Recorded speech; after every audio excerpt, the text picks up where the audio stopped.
Hello and welcome to another edition of The Kickout, the final word in pro wrestling. I am your host, the Wizard CZ. Next to me is my tag team partner, one half of the For Frequency's Sake Podcast Network, Tag Team Champions of the World! Mr. Never Wrong Nick Bull. Before we get into our topic today, I want to give a shout out to Crander Q over at Red Ape Graphics for creating our logo. Always want to try and shout him out as much as possible, and I forgot next week, so I feel like a doof, but that's okay. A bigger doof than you actually than normal. Yes, bigger doof than normal. We got to get that clear. If you missed it, we just had a fantastic discussion with Hartenbauer, Dreamwave, AAW star, Zawa wrestling star, Hartenbauer. Go back in our archives, episode 148. Blood, Sweat, and Beers. It was one of my favorite discussions, Nick. I know you feel the same way. I did. It definitely one of the, I love doing all our shows and having to pick a favorite one's like, pick your favorite kid. You can't. But, right. You left that discussion room like, man, that was a lot of fun. We talked about some wrestling. We talked about some stuff we normally don't talk about when it comes to wrestling. He took us a little bit behind the curtain, telling us some stories about match makeup and what was going on during this match and why it went long or why it went short. It was great. It was great to sit down with them. And we're real appreciative here at the Card Subject Change podcast of Mike Hartenbauer stopping by. He just had surgery on his bicep, so he's out of wrestling for some time. So very glad he stopped by here. That was episode 148. We'll talk about episode 149 here in a little bit. But I'm going to ask the Kickout audience and CZ, what do you want to talk about? Well, last week we talked about custom titles. Mm-hmm. That was a good discussion and something we can revisit later because it's a hot topic. Yep. Let's bring up something else that's really hot. Let's talk about match stipulations. And Nick, I know you brought this up to me off air, so I'm going to toss things to you first. And is there a specific stipulation that I know your favorite match stipulation, and I'm sure we'll touch on that. We'll talk. It's gonna be talked about. I guess I'm gonna ask a rhetorical question. I'm not looking for an answer, but are we scraping the bottom of the barrel for match stipulations? Have we seen all that we can see? And what I mean by that is, I'm personally sick of last man standing matches. But that's your favorite. Texas death match. You want to call it a last man standing match? I don't care. But I feel as a wrestling fan, we have been bombarded with them. Bombarded with last man standing matches. Not just by one promotion, but like by wrestling as a whole over the last 2 to 3 years, like nonstop. So whenever I hear last man standing or Texas death match now, I just roll my eyes and I immediately detach or unplug myself from that story, no matter how good it is, because it's just hard for me to sit there and watch all the quote unquote tropes of a last man standing match because we've seen so many of them recently. I think it's something like maybe needs to be like pushed away for a little bit. Let's try something new. And what I mean by I want to give NXT credit for their Iron Survivor match that they come up with. I don't remember what pay-per-view it is, but it's essentially a 30-minute Iron Man match with 5 other people. And you're trying to get as many pinfalls and submissions as you can.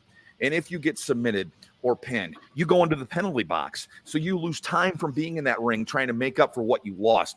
I love that concept. It's fresh. It's new. I think they've only done it twice, 2 years, the last 2 years, both for the men and the women. It's a unique match. It's something we haven't seen so much of done by so many people. I just wanted to give props to that match stipulation. It's something that's newer. It's innovative. We haven't really seen it a lot in the past, and it's cool. But yeah, if you watch a wrestling show with me and there's a last man standing show, it's a running joke with me. Like I just roll my eyes. I'm over that stipulation. Am I wrong, CZ? No, not at all. I mean, look at your name. Of course. But what's your take on it? What do you think about match stipulations as a whole? And have we scraped the bottom of the barrel with creativity? Are we just too lazy at times to just fall back on a last man standing? What is your take? I think it's a little bit of both. I mean, we've quoted your one of your favorite podcasters, Mr. Jim Cornette, on the show before, talking about lazy booking, and Last Man Standing definitely feels lazy. I'll counter that. If they do something unique to finish the match, then I'm okay with it. And I'm talking like off the wall, out of nowhere, John Cena duct taping Batista's legs together around the ring post to win the match. But you don't see that too often. You don't see something new or something innovative in those matches. It's always the same shtick. And yeah, you're right. You're looking for a little more innovation. If we're going to keep going back to these same stipulations, you want some innovation, and I get that. And I want to get back to the point as a wrestling fan, because that's what we both are. We're wrestling fans here doing a wrestling podcast. I want to get back to the point of being a wrestling fan where I'm like, yes, that's a last man standing match. It's going to be a knockdown drag out. It's going to be a blow off. Yes, I can't wait. I want to get back to that, but I don't know if I'm going to get back to that in the near future because it's been so overdone lately. Yes, very much so.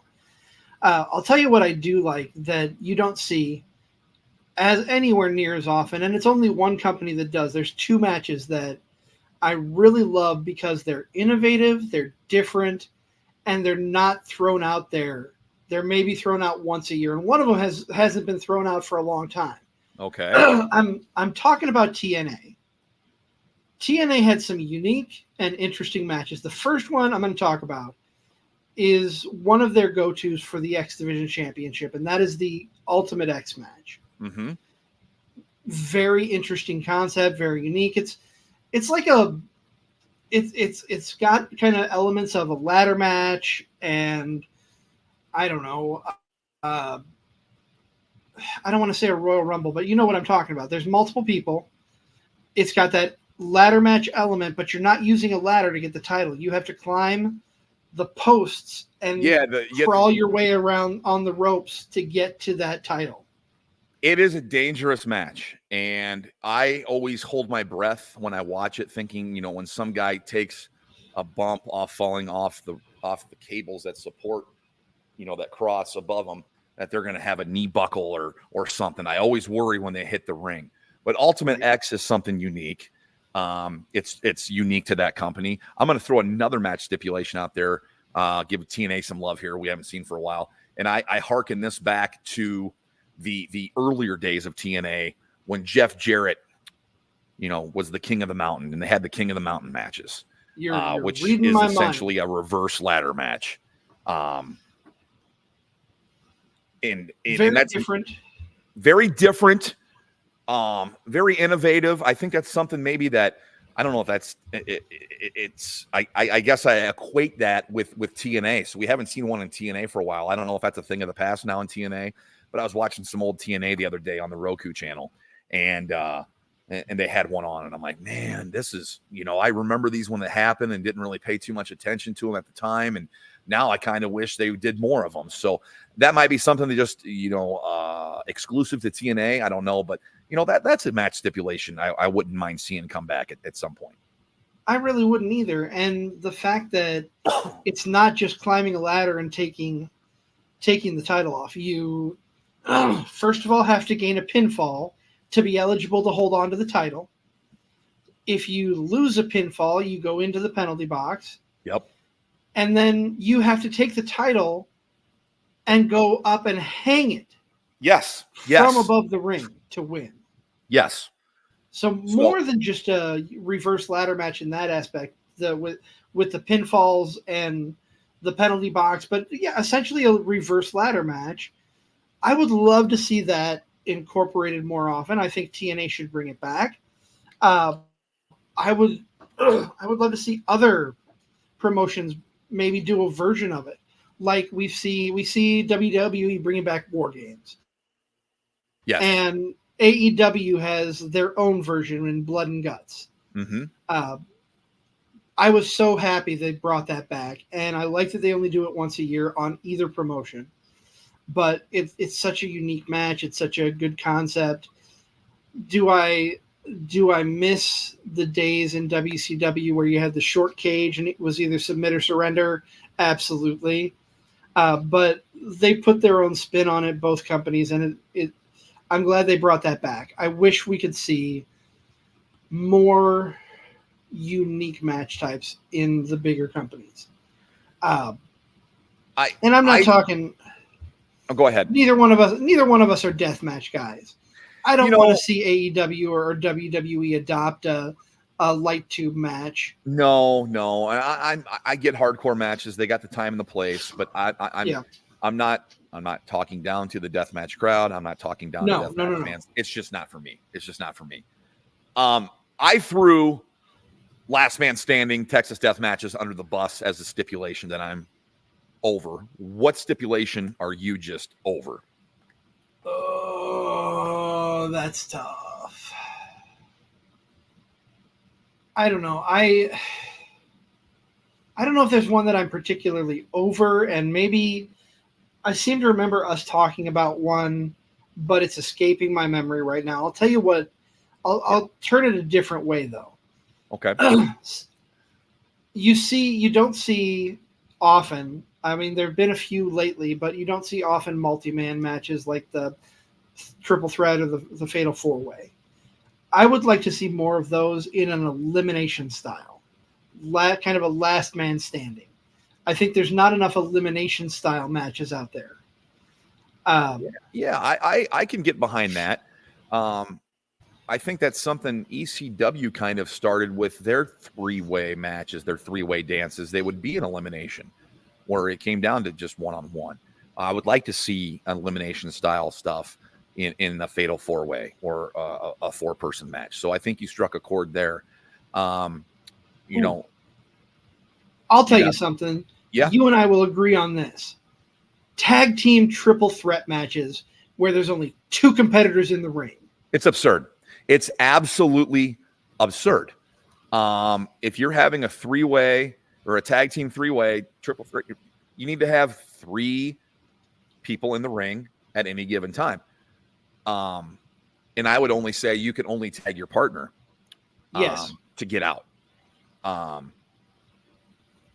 That's the way I see it. That's kind of the way I've always seen myself in those matches. Like, yeah, it should be triple threat. If it's triple threat tag, then three guys should be in the ring, each team represented. I don't know where that got lost. It got lost in translation somewhere with some promotions. Yeah, but you're not going to have a triple threat match with single stars and have one of them standing up outside the ring with his thumb up his ass. No, not at all. Not at all. What stipulations do our fans, you the fan, what stipulations are you guys over? What stipulations do you guys not like? What stipulation is overused? Hit us up on socials. He's at the Wizard CZ on Twitter. I'm at NickBull55 on Twitter. You can find us on Instagram as well. You can follow the show page on Facebook as well. CZ, what is coming up on episode 149? Oh, I'm super excited. Of Card Subject to Change. I am super excited for this because we talk to a lot of wrestlers from the Midwest. Mm-hmm. We're trying to branch out outside of our area, get new and unique guests onto the show. Well, this definitely checks all three boxes. Outside of our normal region, new guest, very unique. His name is Rico Wildly. Mm-hmm. His nickname, his moniker is the Barker of the Bazaar. I encourage you to go check him out. He is on YouTube, Instagram, Facebook, RIKA WILDEELE, Rico Wildly. Okay. He's kind of like, the best way I can describe him without having too much interaction and knowing him, he's like the ringmaster in the strangest circus you've ever seen. And I'm excited. Yeah, I can't wait to kind of pick his brain on how he came up with this, what inspired this. It's definitely a unique gimmick, and I'm sure it's just part of the conversation that we'll have next week on the Card Subject to Change podcast. That will be on episode 149, coming at you here in a few days. We want to thank you for joining us here in the midweek. This is the Kickout. This has been the Kickout episode 3. We talked about match stipulations. Like I said, hit us up on socials. For the Wizard CZ, I am Never Wrong Nick Bull. This has been the Kickout, the final word in pro wrestling.